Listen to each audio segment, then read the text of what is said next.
Hey everybody, it's the interview queen Alicia Atute here, and I am extremely excited to be catching up with Rob Van Dam and Katie Forbes. Hello. Hi. Hey. Hello. Hi, Katie. Hey.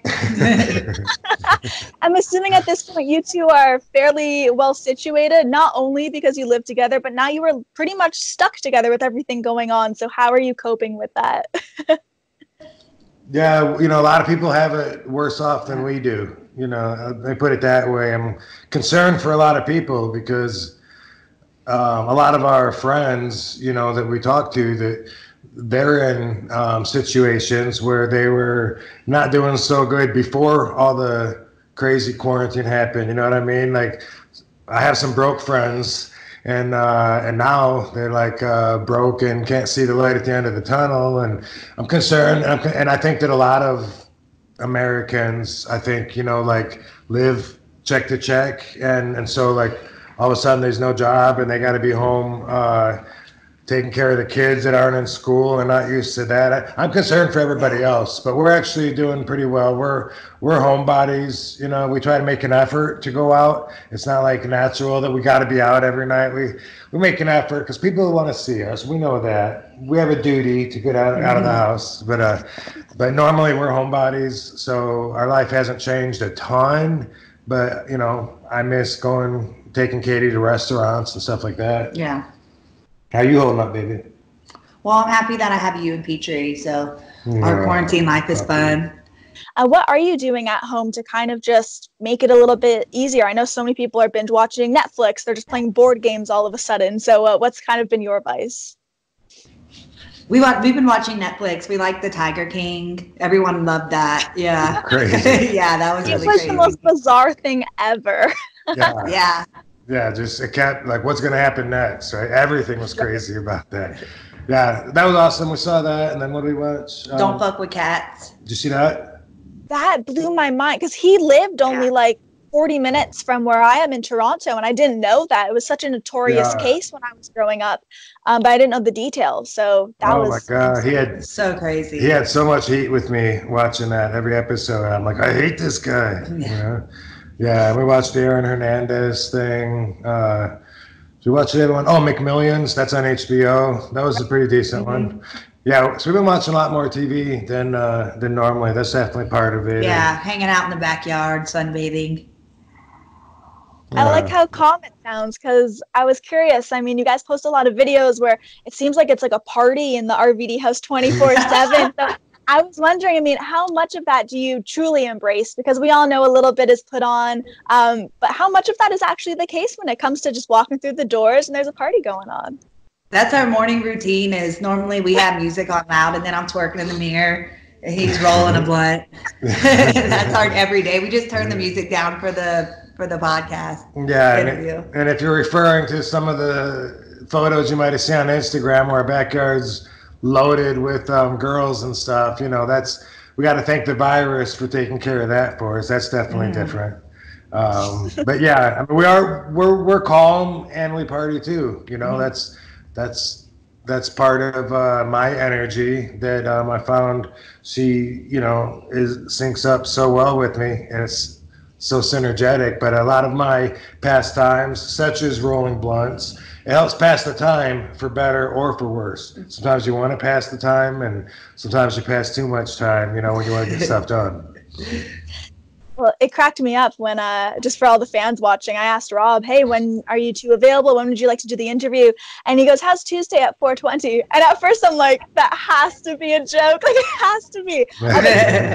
Here we are, Tuesday at 4:20, hosting the interview. So is that your favorite time of day? Whenever you see it on the clock, you're like, yeah.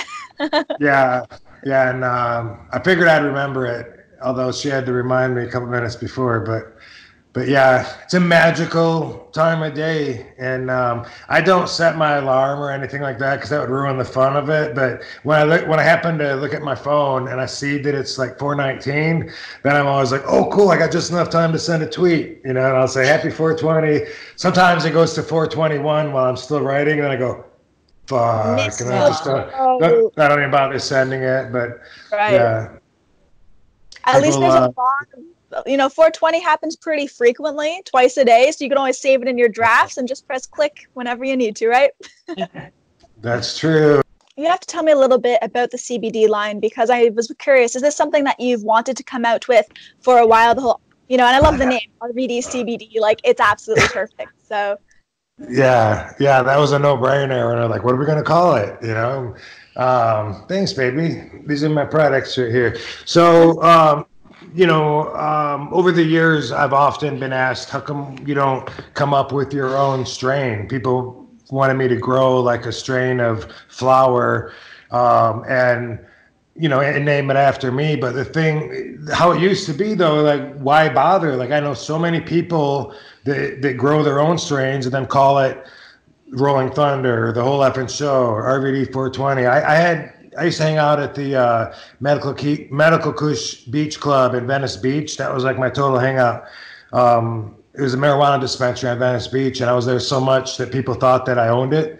And but the owner was a good friend of mine, and he would buy like 4 pounds of banana kush, and then he would just rename it whatever he wants to. Hey, I'm going to call this Arabian Face Buster, and people would buy it because of the name. So I always thought, why bother having my own strain and trying to control it or own it? But nowadays, now that it's legal in so many places, you can do packaging. You can really get your brand out there and kind of protect it too. So that's what interested me and made me think, maybe now is the time to do something like that.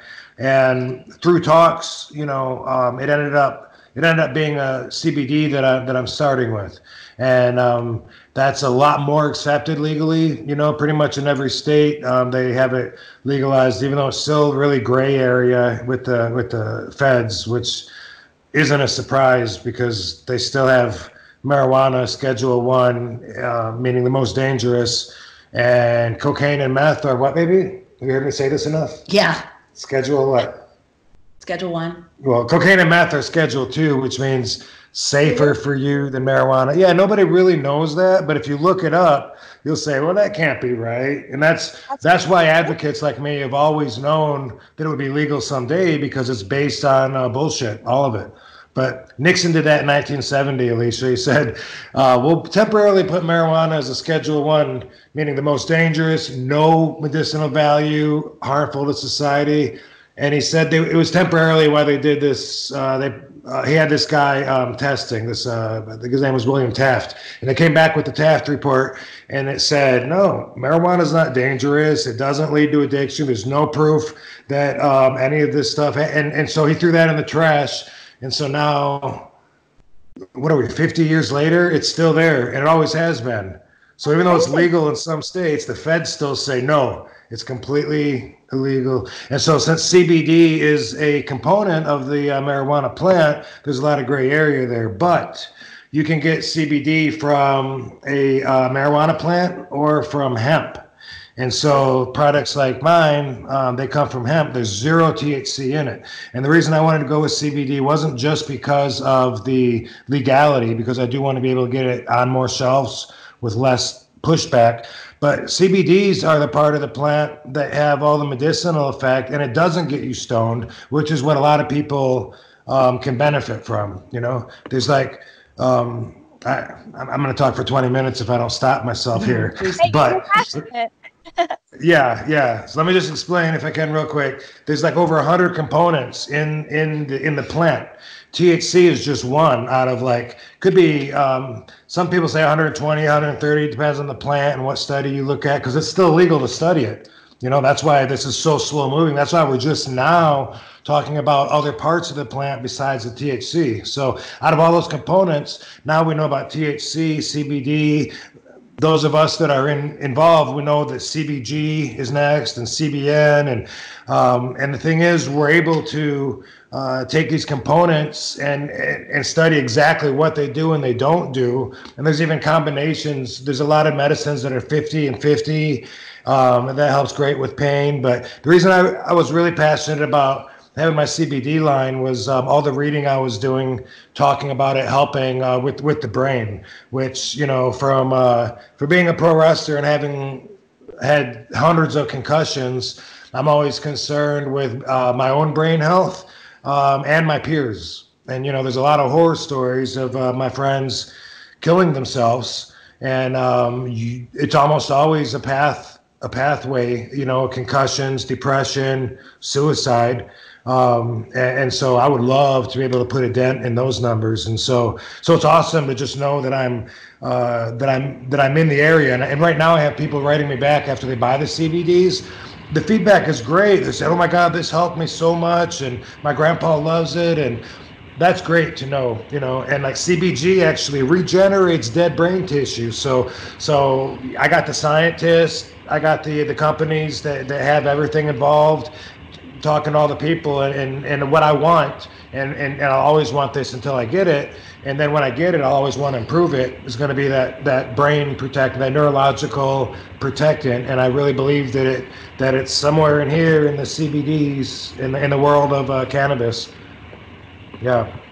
No, that's fantastic that you have such a passion for it, and you actually now had the time set aside where you can actually just go after it, because just hearing you talk about it, you can tell it's something you're very knowledgeable about, and the bottom line is you're doing it to help people. I've used the CBD creams before, and the topical stuff, and like it really does help, and people don't really realize that. So I think it's a really cool mission that you're on. Yeah, so right now, I mean, I have product, but also it's education is a big part of it, which I enjoy educating the people that want to hear about stuff that I know about. And I mean, I've been studying cannabis since, I don't know, almost since I can remember, you know, since I was like 21. So I'm able to help people understand it, and then to be able to actually help improve the quality of people's lives is incredible. So I opened up with just the two products. One is a tincture that you put droplets under your tongue, and one is a pain cream, and they're superior to other products because I've tested a lot of them. So I had mine really strong. Like this has 3,000 milligrams in the can of CBDs. Most you'll notice I have like 1,200, 1,500, but there's no daily recommendation of how much to take because there's no federal guidelines because it's illegal according to the feds. So it's all a lot of guesswork. People have to figure out what works for them best, how much, and so that's something, if people are willing to do, you know, they can get a big improvement out of their life. Otherwise, it's a lot of work to do. So I try to do my part to share what I know. And my muscle cream has a lot of, what do you call that stuff that burns, that cold burn, baby? Menthol. Menthol, which a lot of them don't. So when you put it on, you feel it working right off the bat. Yeah, so I'm happy with it. A lot of people have given great results. And my company's brand new. Like we just started selling stuff a couple of weeks ago. So we have a long way to go. And you're right. I plan on putting a lot of time towards it. And it looks like I have a lot of time now. Right. Well, congratulations once again. One thing I do want to, you're welcome. One thing I do want to bring up is you can see it right here on camera. You two have such great chemistry. I've seen some comments. I mean, on you know, you get a wide range of feedback when you look on social media at the comments. So, and it makes me laugh once in a while. I'll read someone that says, "Oh, dude, this looks so forced. You know, I want the old RVD back." And it's funny to me because this is the real us. It's like I feel like the industry is really bent towards my needs to try to keep me hanging in there, and I've really enjoyed it. I've actually, like this a few months ago, I was like, you know what? It's actually like fun again. And for me, it's been a long time since I've said that when I'm not in the ring. Like when I'm in the ring, I always have fun showing off for the fans, connecting, but I don't ever look forward to it. And like lately, you know, hasn't been as much dread because we're going together, we're going to work together, we're coming home together, and that goes a long way. Yeah. That's the dream for so many couples in wrestling. So the fact you guys have it all under wraps, that's like a really lovely thing. So congrats to be at that point now. And thank you. Yeah, thank you to Impact Wrestling. Thanks, Scott D'Amore. Yeah. Well, I just want to say thank you so much to both of you for hanging out today. I'm so glad I was able to get you both on together. So yeah, just thank you for taking the time. Yeah, thank you. I hope everyone is staying safe out there and staying healthy. And I mean, it's the whole world. I know our government lies to us sometimes. Believe me, I know. But this isn't something to ignore and say, no, fuck the government. They're trying to take our rights away. It's only delaying the inevitable. I mean, the whole world is on lockdown. Let's get past this. Yeah. No, Cool. I could not agree more. Everybody, this has been Rob, Katie. I'm the interview queen, Alicia Tude. Be sure to check out alicia2.com for all exclusive interviews and features. And we will see you next time. Bye.